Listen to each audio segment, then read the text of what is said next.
And with the system that both Giza and Matt are providing us, the money goes to the field. So it really has an impact where it has to have.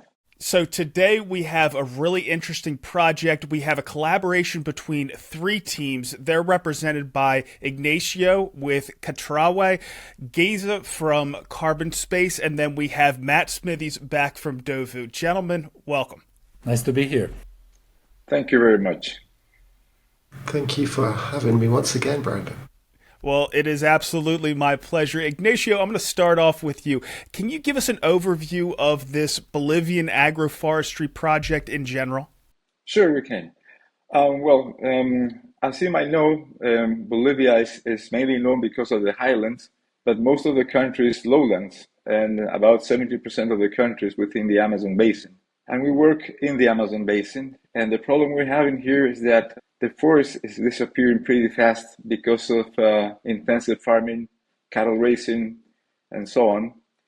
So we've concentrated our efforts into zones where deforestation has occurred many years ago. So we're working basically on degraded land, which is actually devoted to agriculture, mainly sugarcane, sorghum, wheat, and all that kind of crops. So what happened there is, as I told you before, the forest is gone, and with it, also biodiversity is gone, and of course climate change is doing a lot of fuzz over there.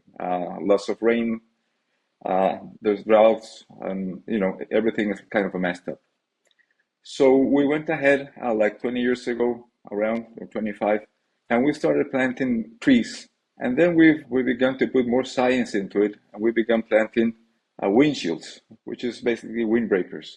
And we found out that those windbreakers not only help the farmers to get a better yield in their agriculture, but it had many side effects that are very interesting. For example, these windbreakers have about 21 meters wide and many kilometers in length, and they connect to the forest.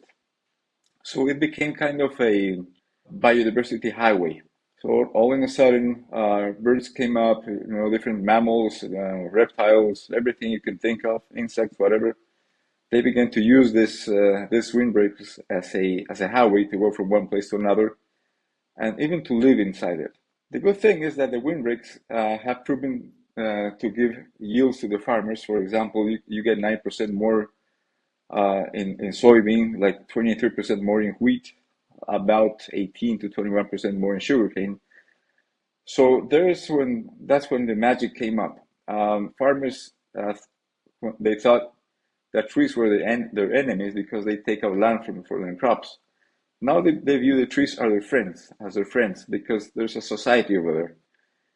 As long as they have trees within their crops, they know they will have more yields in their crops to begin with. Second, wind erosion is not disappearing completely, but it has minimized. So now they have more land for agriculture. Third, as they have more land or more yields, they put less pressure on natural forests, so they need to cut less. The other nice thing is that places where you have the windbreakers, they tend to have a better water cycle, so it's very stable. If you have droughts, then the trees will provide humidity to the place. If you have a lot of rain, then the trees will absorb the water in excess. So they have a more smooth farming operation over there, which means for a poor country like Bolivia, that the people are earning more money. So there's an impact to society as well. Families now are earning more because of this. So basically what we have done is we have found an equilibrium between the forest and human activity, where everybody in the chain wins money. Okay, that's very important. Everybody wins money, from the people that get the seeds from the field, to the people that grow the seedlings, to the people that plant the trees, to the people that take care of the trees, the farmer that provides us land to put the trees on it. Everybody wins from this. That means that the trees are very well cared of. And on top of that, we have a law here in Bolivia that prohibits you to cut down the trees when you have planted them in the field, so you can lose your land if you cut them out. So they're very well protected in that sense, and we're operating in a very high risk area in that sense, because everybody is cutting down the forest, and we're coming with the opposite thing, putting the forest back again. Of course, we're not getting the entire forest back, but We'd better have 20% of the forest back than nothing. So that's how we began. And then we began to study tree species that better suits the places. Because, taking in mind that these are very large areas, a small farm here is 5,000 hectares, which is huge. You have farms that have like 100,000 hectares. So they use a lot of agrochemicals, like glyphosate, for example. And they will spread those chemicals with an aeroplane or with drones. And the wind will take those chemicals to the fields around, or even to towns nearby. So we had to find a tree species that could hold the chemicals tight and not let the chemicals go to populated areas, little towns around, the communities, or even to the farm next door. So by trial and error, we found the species. We found a way to make these windbreaks in a very scientific way. So we don't just plant trees, random trees. We know which species to plant. We do a lot of land analysis. We do a lot of experiments over there with different universities. So we have a very professional operation coming on nowadays.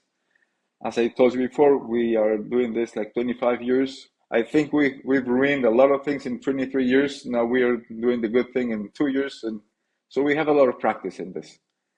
That's the project in a nutshell.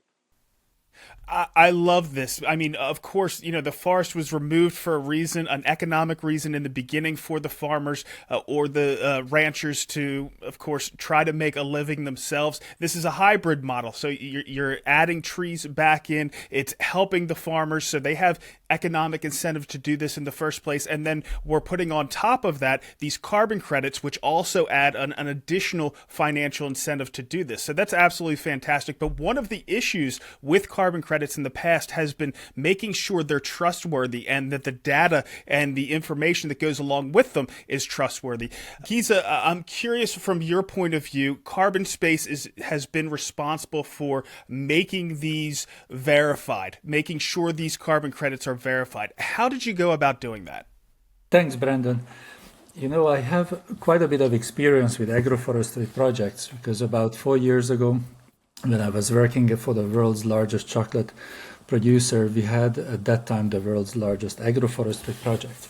Now, Ignacio's agroforestry project is a truly charismatic one, as he mentioned about ecosystem corridors, buffers, selective care given to tree species selection too. Whether we talk about carbon credits or claims, and I believe in the future these two will somewhat come closer together, the verification challenge due to the mainstream method was really enormous, and that led to quite some uncertainties. When you read about the criticism that over 90-95% of the nature-based solution project, especially afforestation, reforestation, is lacking that credibility, that is mainly due to the MRV system. And that starts from the fact that the systems are based on a sampling approach. Samples taken from one pool, so above ground biomass, below ground biomass, soil carbon. And those samples are really just a fraction of the total project area.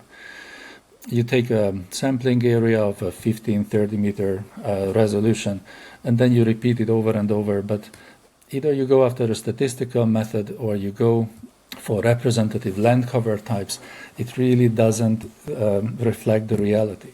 Plus, the standard required that it's okay if you repeat this every 5 years.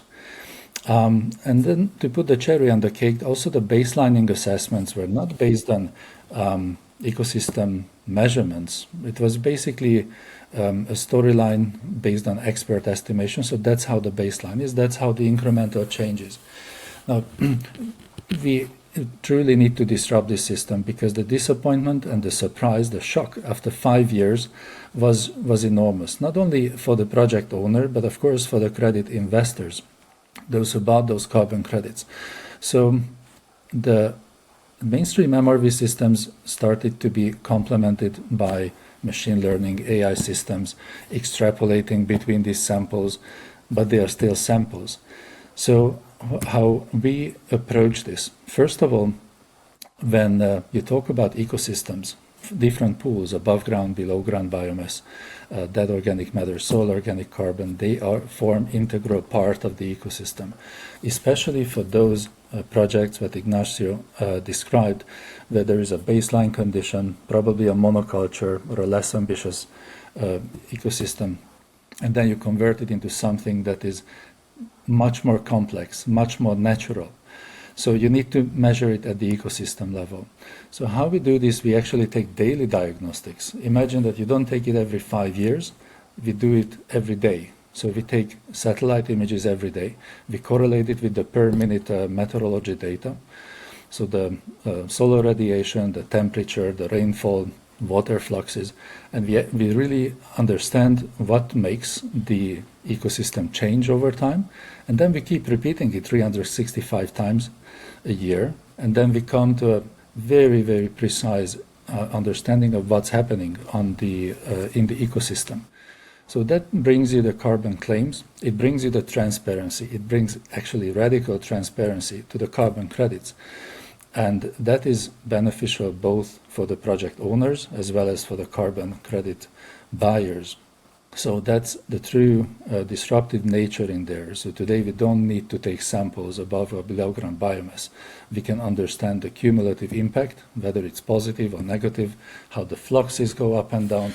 Is no longer necessary to go on the field and taking samples. The tech is on our side, and we just need to use it, put it to practice. It sounds like this innovation could also make the carbon credits themselves more valuable. Is that true? 100%. In our experience, we deal both with nature-based solutions and the corporate claims, but the moment you apply the real-time verification, the monitoring, reporting, and verification on top, the credits sell 30 to 50% higher. That's exactly what we want to hear. We want to bring trust to this market. I know that's one of the issues that caused entities like Microsoft not to be able to participate like they wanted to. They needed that added trust. So you're definitely bringing that to this market. All right. So, Matt, we're going to go to you. We want you to bring this home for us. How exactly is Dovu involved from the tech point of view, and why should the Hedera community be excited about this? I think what's really impressive here is that it's all about the story and the real people behind it. As part of, the crypto community or the Hedera community, it's so easy just to focus on the technology or whether the price of a token is going up or down. But right here, right now, these two fine gentlemen are telling the stories that are in real life, impacting real people. Our role at Dovu isn't to build something that is hard to use. The goal is to build something eventually that will be completely invisible, to basically orchestrate the ability for different parties who are experts in their own field to collaborate together to, issue these credits and then provide an avenue to basically sell them. And they're on the market. I think we've sold probably around 200 units now. And so every little counts, and we're just trying to do our best to, build our platform, the Dovu platform, working with the Guardian software, which has been pushed forward through Hedera, and try to make that process from ideation to verification to creation of credits all the way to sell as easy and kind of pain-free as possible. And so this is my role here. And hearing the story today is incredible. And I really hope that the community kind of hears and understands, this is real life. This is the real world that this network and this technology is solving for. Well, I couldn't agree more. This is exactly what we wanted to see from Hedera, making the world a better place. And there's no question what you gentlemen are working on are making the world a better place. Thank you so much for coming on today and telling us about it. I just want to add one little thing, if I may. Thanks to those two fine gentlemen there, Giza and Matt, I think we found a very nice combination, because the real issue is when you have carbon credit certifications, the money goes to the certificator usually, and with the system that both Giza and Matt are providing us, the money goes to the field. So it really has an impact where it has to have. And that's something we appreciate very much from down here. Thank you very much. That's a fantastic point, gentlemen. Thanks again. Good point. Thank you.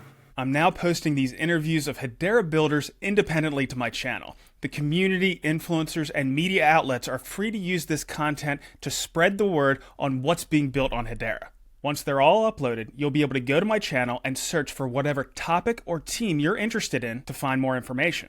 Or you'll be able to get the most recent Hedera news by watching the latest HBAR Weekly update. So check them out.